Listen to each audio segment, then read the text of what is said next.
복된 소식 아름다운 소리 AM 1590kHz 시카고 기독교 방송입니다.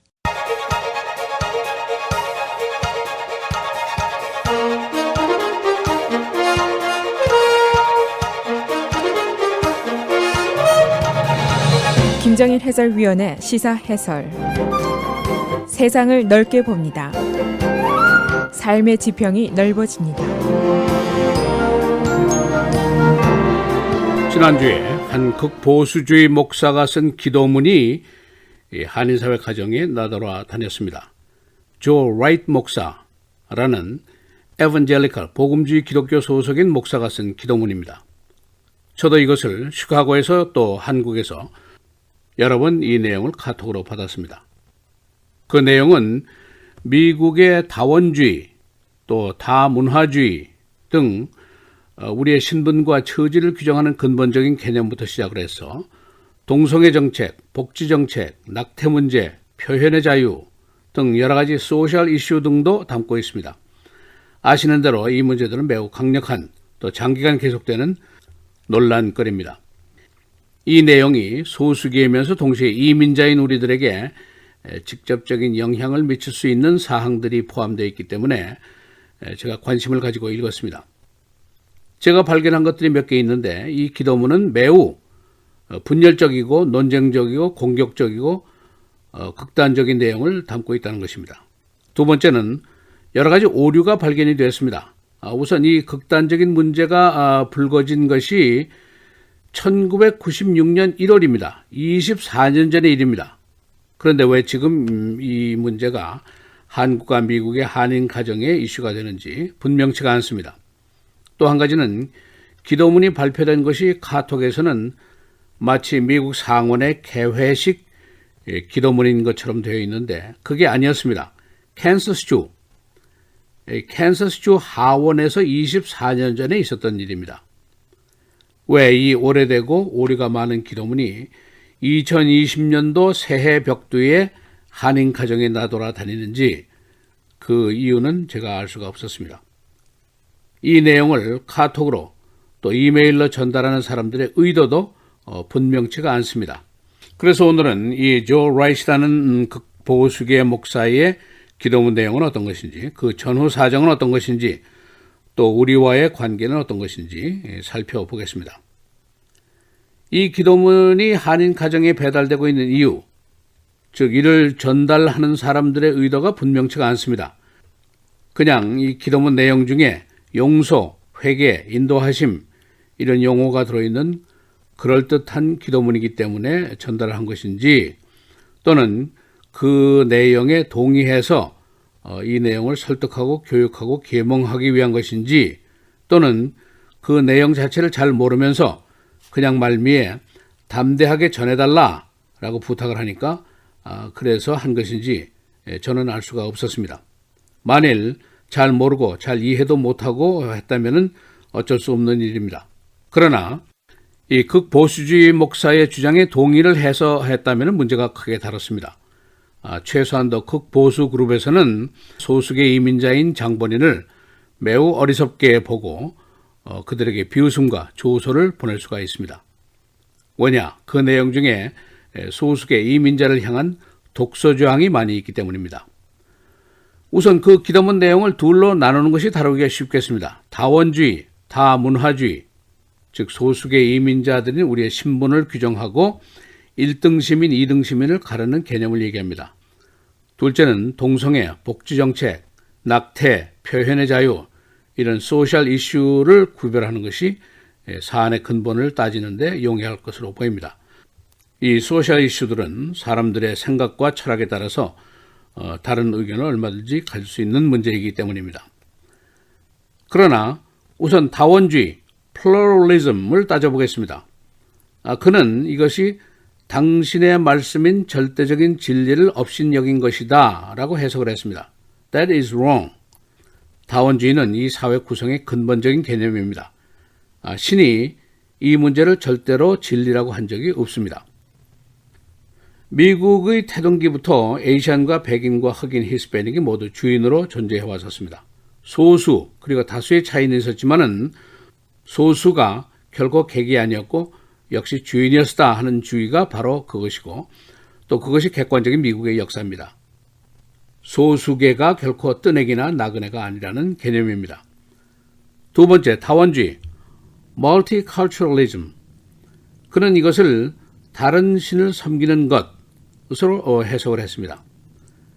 미국은 근본적으로 pluralism, 다원주의였기 때문에 당연히 다문화, 다종교, 다인종, 다민족의 나라입니다. 이것을 다양성의 나라, 포용성의 사회 이렇게 얘기를 합니다. 포용성, inclusion과 배타성, exclusion, 즉 다수인 백인이 이 사회의 주인이고 소수인 아시아는 주인이 아니다. Not belong here 라는 주장을 거부하는 것이 바로 multiculturalism입니다. 한국 문화가 결코 열등 문화가 아니라 이것은 미국 사회의 부분적인 소속되어 있는 문화의 일부다. 그런 얘기입니다. 언론인 댄 레더는 이것을 미국의 영혼을 놓고 벌어지는 천사와 악마의 영원한 투쟁이다 라고 했습니다.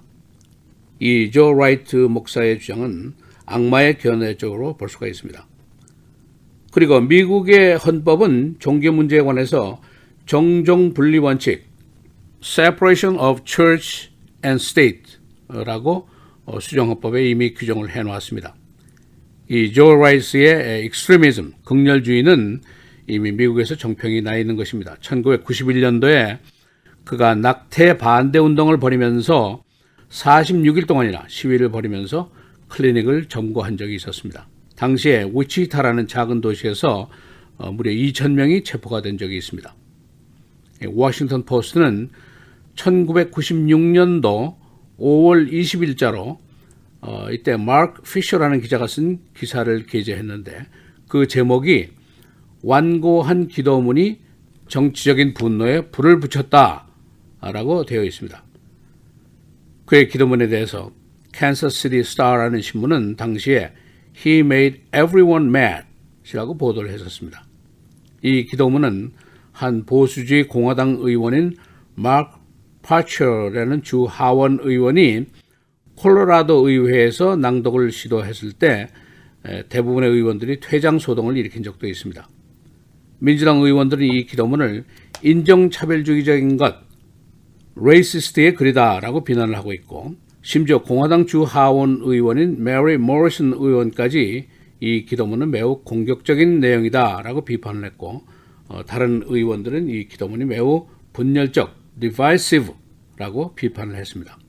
그 이후에 콜로라도주와 캔서스주 주의회가 의회 개원식의 포맷 자체를 변경시킬 정도로 혹평을 받았던 기도문이 바로 조 라이트 목사의 기도문입니다.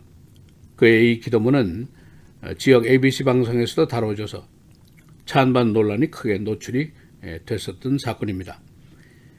이 미국의 진보주의, 보수주의 이 양쪽의 대결은 오래된 강력한 논쟁입니다. 그런데 문제가 있는 것이 그 논쟁의 대상이 바로 우리들일 경우가 많습니다. 소수의 이민자가 도마 위에 오르는 경우가 많이 있습니다.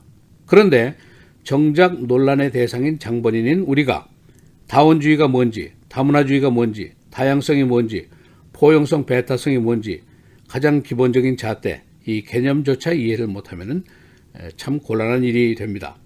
그것도 미국에 산 지가 수십 년 된 사람들이 이해를 못하면 변명거리가 마땅치가 않습니다.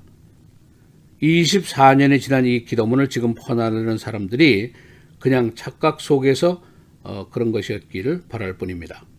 시사해설 김정일입니다.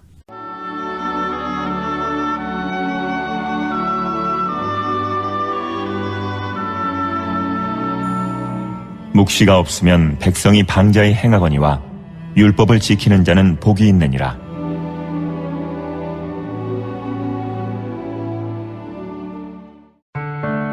미디어를 통한 세계 선교를 꿈꾸는 KCBS.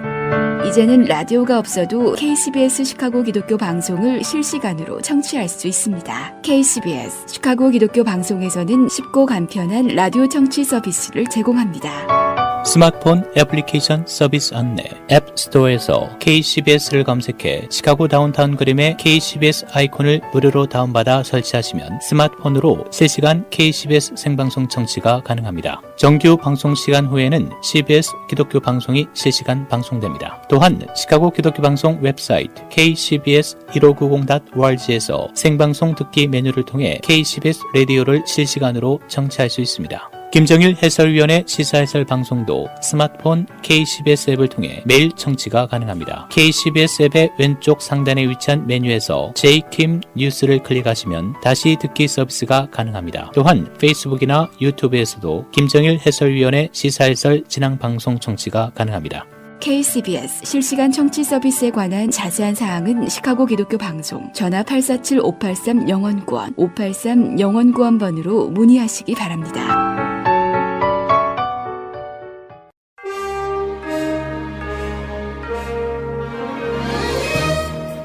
1월 13일 월요일 KCBS 헤드라인 오늘의 주요 뉴스입니다.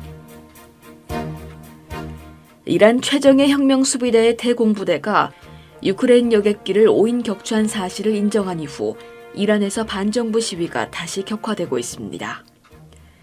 일부 참가자들은 이번 사태에 책임을 지고 최고 지도자 아야톨라 하메네이의 퇴진을 요구하는 구호를 외치기도 했습니다. 여객기 5인 격추 사건이 이란 내 온건파의 입지를 강화해 미국과의 관계 개선으로 이어질지 주목됩니다. 이란 수도 테헤란의 아미르 카비르 대학교 앞에서 천여 명이 여객기 격추를 비난하는 시위를 벌였습니다. 마크 에스펄 국방장관은 어제 이란이 미국 대사관 4곳에 대한 공격을 계획했다는 증거는 나오지 않았다고 밝혔습니다. 어제 CBS 방송 페이스 더 네이션에 출연한 에스펄 국방장관은 대사관 4곳에 대해서는 하나의 증거도 찾지 못했다고 말했습니다. 다만 에스펄 국방장관은 그러나 그들이 미국 대사관들을 노렸을 것이라는 대통령의 견해에는 동의한다며 대사관은 그 나라에서 미국의 존재를 가장 상징적으로 보여준다고 밝혔습니다. 앞서 트럼프 대통령은 이란이 미국 대사관 4곳에 공격을 계획하고 있었기 때문에 카심 솔레마니 쿠드스군 사령관을 사살했다고 말했습니다.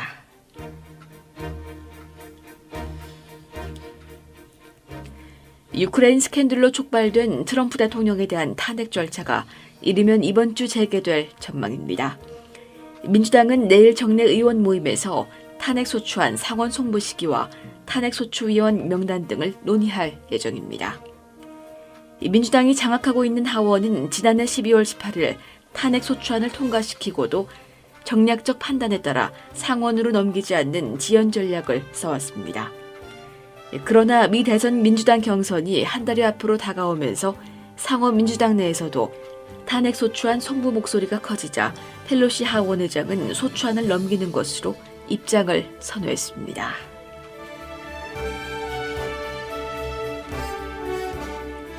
강력한 겨울 폭풍이 남부를 휩쓸면서 최소한 11명이 숨졌습니다.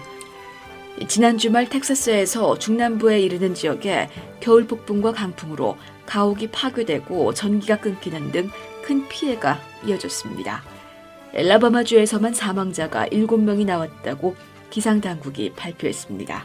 미주리, 오클라호마, 알칸소주에서는 겨울 폭풍으로 수많은 주택들이 파손됐고 곳곳에서 큰 나무가 쓰러지고 고압선이 끊기는 사고가 잇따랐습니다. 주말 스톰으로 항공기 연발착과 정전, 침수 등 시카고 지역에 피해가 발생했습니다. 어제 활주로 사정으로 오헤어 공항에서 약 2,000대, 그리고 미드웨이 공항에서 90대가 연발착했습니다. 또한 토요일 강풍으로 어제까지 약 5,000세대가 정전 피해를 입었으며 데스플레인 리버 등 강가 지역에 침수 피해도 발생했습니다. 그러나 적설량은 예보된 6인치에 못 미치는 1.5인치에 머물렀습니다. 우편물 절도범이 경찰에 체포됐습니다. 경찰은 교통위반 단속 중 한 승용차에서 도난당한 우편물들과 집배원용 메스터키를 발견했습니다. 이를 갖고 있던 웨스트루프 지역 거주 24살 여성은 현장에서 체포됐습니다. 전기 회사가 관리하는 맨홀에 애완견들이 빠져 상처를 입었습니다. 어제 시당국은 헬스테드와 웰링턴 지점에 있는 맨홀에서 애완견 2마리를 구조했습니다.